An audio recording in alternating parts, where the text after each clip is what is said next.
Breaking news చూస్తున్నాం. పశ్చిమ గోదావరి జిల్లా తాడేపల్లిగూడెం టౌన్ ప్లానింగ్ విభాగానికి సంబంధించిన ఓ సంచలన ఫిర్యాదు వెలుగులోకి వచ్చింది. మున్సిపల్ కార్యాలయంలో ఓ టౌన్ ప్లానింగ్ అధికారి తన అధికారిక హోదాలో లేఅవుట్ ఆమోద ప్రక్రియలో అనుకూలంగా వ్యవహరించి అనంతరం అదే లేఅవుట్కు సంబంధించిన ఆస్తులను తన పేరుతో పాటు తన సోదరుడి పేరుతో కొనుగోలు చేశారంటూ తాడేపల్లిగూడెం పట్టణానికి చెందిన ఓ వ్యాపారి జిల్లా కలెక్టర్ ఎంఏయుడి ఆర్డీఎంఏ సహా ఉన్నతాధికారులకు ఫిర్యాదు చేశారు. ఈ వ్యవహారంపై సమగ్ర విచారణ జరిపి నిజానిజాలు వెలుగు తీయాలని ఆయన తన ఫిర్యాదులో డిమాండ్ చేశారు. తాడేపల్లిగూడెం పట్టణంలోని కడకట్ల ప్రాంతానికి సంబంధించిన డాక్యుమెంట్ నెంబర్లు 351/2026, 3074/2026, 3075/2026 కింద నమోదైన 3 రిజిస్టర్డ్ సేల్ డీడ్లు చట్టవిరుద్ధంగా అధికార దుర్వినియోగంతో పొందినవేనని ఫిర్యాదులు ఆరోపించారు. ఆ డీడ్ల చట్టబద్ధతపై లోతైన దర్యాప్తు జరపాలని ఉన్నతాధికారులను ఆయన కోరారు.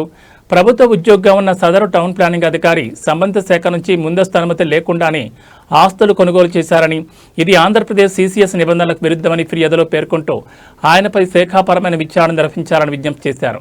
ఒక సేల్ డీడ్ సదరు అధికారి పేరుపై, మరో 2 సేల్ డీడ్లు ఆయన సోదరుడి పేరుపై నమోదు కావడం వెనుక ఉన్న పూర్తి వాస్తవాలు వెలికితీయాలని కూడా ఫిర్యాదులో డిమాండ్ చేశారు. ఇదే సమయంలో తాడేపల్లిగూడెం మున్సిపాలిటీ నిబంధనలు పాటించకుండా 8.50 కోట్ల విలువైన TDR బాండ్ జారీ చేసిందని ఆరోపిస్తూ మొత్తం ప్రక్రియను సమగ్రంగా విచారించి అవసరమైతే రద్దు చేయాలని ఫిర్యాదుదారు కోరారు. సబ్ రిజిస్ట్రార్ కార్యాలయం జారీ చేసిన మార్కెట్ విలువ ధృవీకరణ పత్రం ప్రకారం సంబంధిత భూమి వ్యవసాయ భూమిగానే నమోదై ఉందని పేర్కొంటూ అలాంటి భూమికి కోట్ల రూపాయల విలువైన TDR బాండ్లు ఎలా జారీ చేశారనే ప్రశ్నను ఫిర్యాదులో లేవనెత్తారు. వ్యవసాయ భూమిని వ్యవసాయేతర భూమిగా మార్చకుండానే TDR బాండ్ జారీ చేశారంటూ ఆరోపిస్తూ ఈ ప్రక్రియలో ఏ నిబంధనలు అనుసరించారో ప్రజలకు వెల్లడించాలని డిమాండ్ చేశారు. ఇతర భూ యజమానులు నెలల తరబడి TDR బాండ్ల కోసం ఎదురుచూస్తుండగా ఫిర్యాదులో పేర్కొన్న లబ్ధిదారులకు మాత్రం అత్యవసరంగా బాండ్లు జారీ చేయడం వెనుక కారణాలేంటని ప్రశ్నించారు. TDR బాండ్ల జారీ ప్రక్రియలో అధికారులు లబ్ధిదారుల మధ్య కుమ్మక్కు జరిగి ఉండొచ్చని అనుమానం వ్యక్తం చేస్తూ ఆర్థిక లావాదేవీలు సహా అన్ని కోణాల్లో విచారణ జరపాలని ఫిర్యాదులో కోరారు.